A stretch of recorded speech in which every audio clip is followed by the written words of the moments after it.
Hello people of the internet, my name is Jack, and today I'm going to beat the hard mode of one of my favorite games, Castlevania Portrait of Ruin. I've been playing this game since 2008 or 2009, don't remember, but the point stands that I adore this game. It has a special place in my heart, alongside the other DS Castlevania games.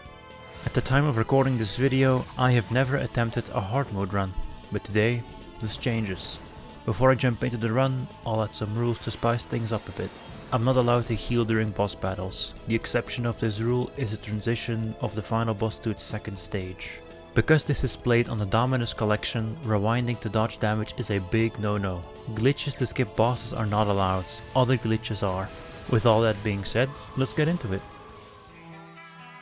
Upon entering the castle, I immediately noticed some changes. The zombies go faster, and so do the bats. Seeing as the enemies deal a tremendous amount of damage, I carefully made it to the save zone where I met up with Wint and Vincent.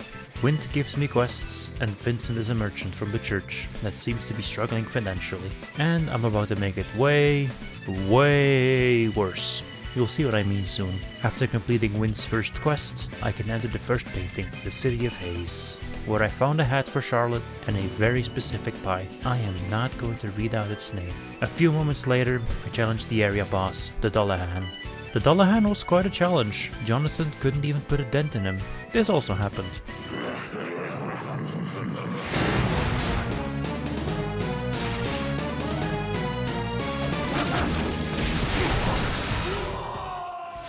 So after Jonathan dies a couple of times, I tried to fight with Charlotte. She did twice the amount of damage Jonathan did. A couple of attempts go by and eventually Dullahan falls.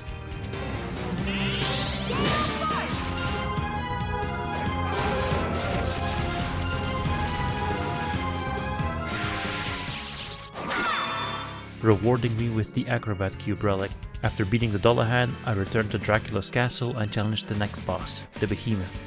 The Behemoth was significantly easier than the Dullahan. Don't look at my HP. A vast majority of the Behemoth's moves are close range, so if you can keep your distance, you can continuously throw stuff at it until it dies.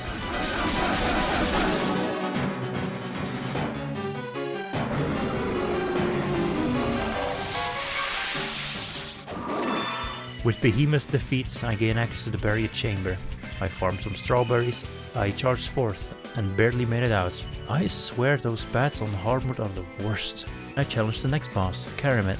Karamet is quite a unique boss. It's a pot with goop. Slap the pot multiple times for the goop to show itself and hit its face. It only has one attack. Don't hit its projectile or it will explode into smaller projectiles. And watch the green boys.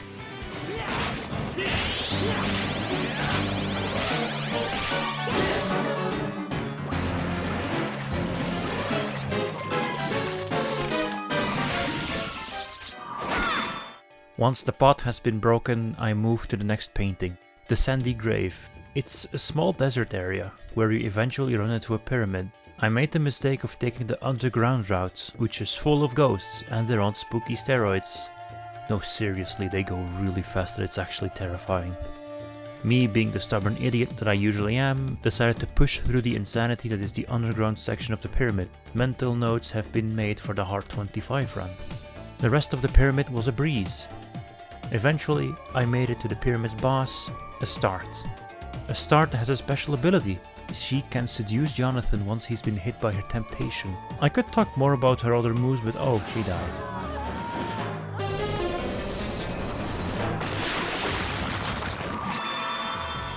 Once Astarte returned to her stone, I returned to Dracula's castle, where I then headed towards the next painting, the Nation of Fools. I died to some bullshit and decided to put the game down for a minute. The next day, I came back with new knowledge. I don't know its name, but for now I'm calling it the Quad Jump. And as its name implies, it's a quadruple jump. This can be used to get the Kaiser Knuckles early. Okay, anyway, so remember when I told you I'd make Vincent's church financial situation way worse? I'm about to show you why. So basically, if you were to finish a quest with Wint, instead of pressing the confirm button on the item received screen, that's this one, instead of pressing confirm, try to open your menu. It'll complete the quest and the quest will still be there. And with that I got 9 blessed rings. Sold them to Vincent, got 9 more rings from Wind, sold them again, repeat until millionaire. Don't worry, Vincent will see that money again, well, some of it. After draining the church of its remaining financial stability, I went back to the Nation of Fools and breezed through it thanks to the Kaiser Knuckles. I picked up a cog and was challenged by the Legion. Legion is just a huge ball of peoples. Icefang is very good at removing the peoples and dealing some damage to Legion's center. After all peoples are gone, Legion will fire lasers and breathe fire at you, making the use of spells a bit harder. However, its tentacles deal no contact damage, so I got really close and just punched it to death.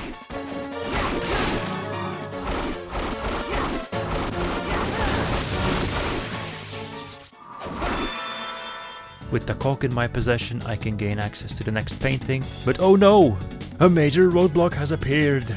Stella was actually destroying me.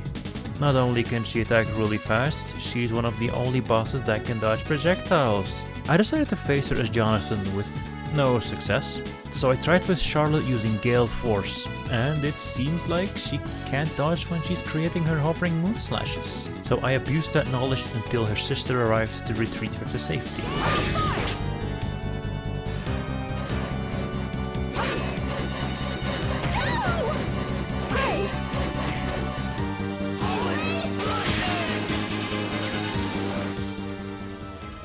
Once she's been defeated, Stella dropped a locket with a picture. But I have a painting to go to, so I promptly ignored it, and the game told me, no! I begrudgingly went to Wind to show him the lockets, and went to the next painting, the Forest of Doom, which is mainly inside some buildings, funnily enough. Nothing really of note happened here, so let's talk about Dagon. Dagon is a giant frog thing. It's made of 2 parts, the part you can hit and the part you can't. It occasionally will suck up all the water of the arena only for it to spit it out, dealing tons of damage. It took me a little while, but I beat it, barely.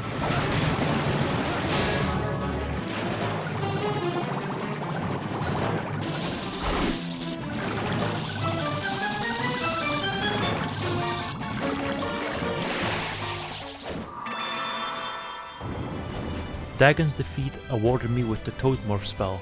With this spell, I can climb the clock tower. Upon reaching the top of the tower, I met up with Dracula's favorite spooky skeleton, Death.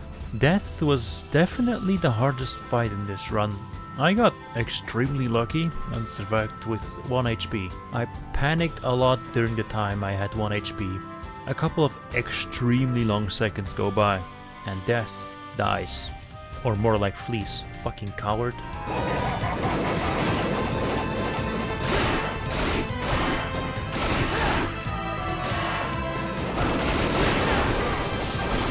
I returned to the pyramids for a spell, Sanctuary.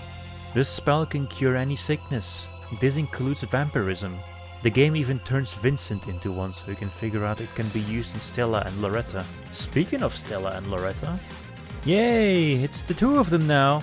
You're supposed to cast Sanctuary on one of them to beat the fight.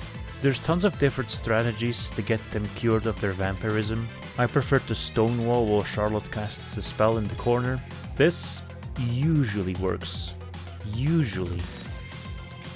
But hey, a win's a win. When the girls have been cured of their vampirism, you get the chance to fight Richter Belmont. But, well, that's not for now. Holy shit, that man killed more than 75% of my health. Anyways, their defeat also opened 4 paintings. They're kind of remixes of the other paintings. I decided to do the Dark Academy first. I get the Oilmorph there, which is required for the super jump. And this area has arguably the most frustrating boss in the game. But before I went to the boss, I decided to farm what's probably the best armor for a hard run, Ancient Armor. Every hit makes me take 10% of my max HP, it's pretty nuts. And now I went to the boss of the Academy, the Creature. The Creature has guns and explosives, which sounds so fucking cool, and it is. His moves tend to be really frustrating to dodge, especially his hail of bullets. I tend to struggle dodging that move especially. I fought it so many times. I decided to meme a bit. I can't believe the memes beat it.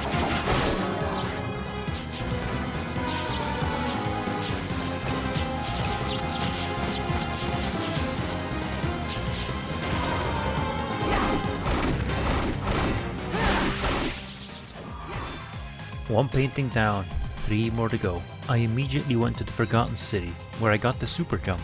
After getting the super jump, I shuffled to the Burnt Paradise, with the purpose of getting the Jet Black Whip, which is the only whip that can deal dark damage. This is very effective against Richter. I speedrun my way to Medusa. Medusa can be quite an intimidating boss, but somehow she was stuck doing the same attack over and over again. Not that I'm complaining about it, so this goes without saying, the fight was really easy.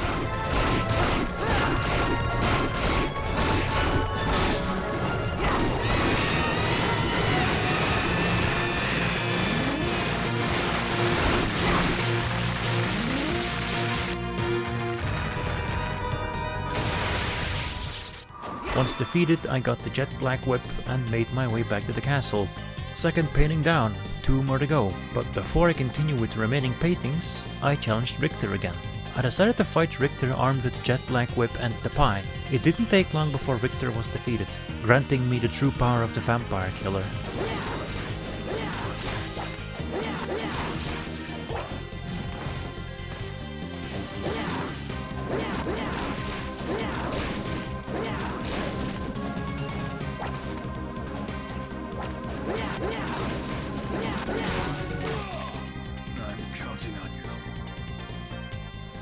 After defeating Richter, I went back to the Forgotten City, where I immediately rushed the Mummy Man.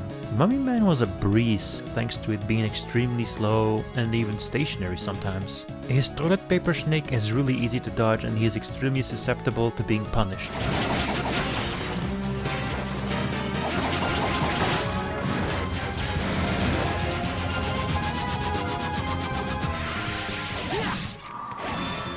Three paintings down. 1 more to go. We're nearing the final stretch, the 13th Street. I remember the first time playing this and that train scared the living daylight out of me. Other than the train, nothing really happened here. I again speedran this area and met up with Dog. Dog is really aggressive.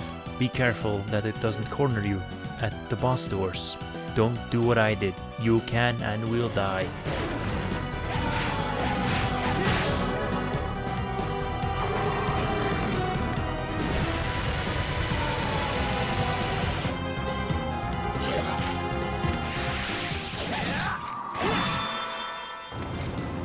With Dog's defeat, all the paintings have been completed, allowing me to face the Brawler. I entered his painting and the fight commenced. Getting really close to him is the most optimal way of dealing with him. Most of his moves are just really cool to look at, especially his blood art techniques. I love that move so much. His fight is one of the most fun fights in the game.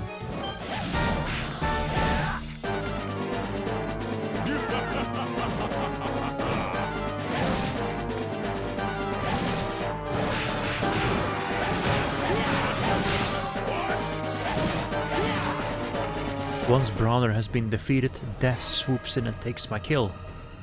Once Death took my kill, I got warped to the throne room. Right before the final battle, I entered Dracula's throne room where he and Death were waiting for me. Dracula and Death are paired up for this fight, however, each has their own health bar. Death has 4,444 HP while Dracula has 6,666 HP.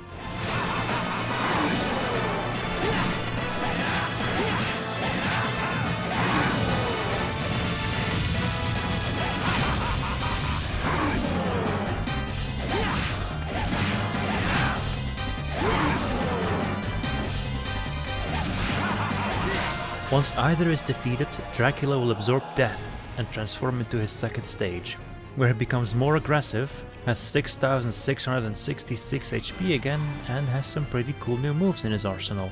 The double wing attack sucks though. The fight got really close when Dracula was charging up his next attack, so I went in for the kill, finishing Dracula.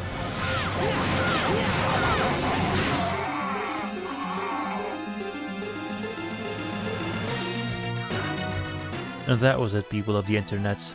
I need to go now. Bye.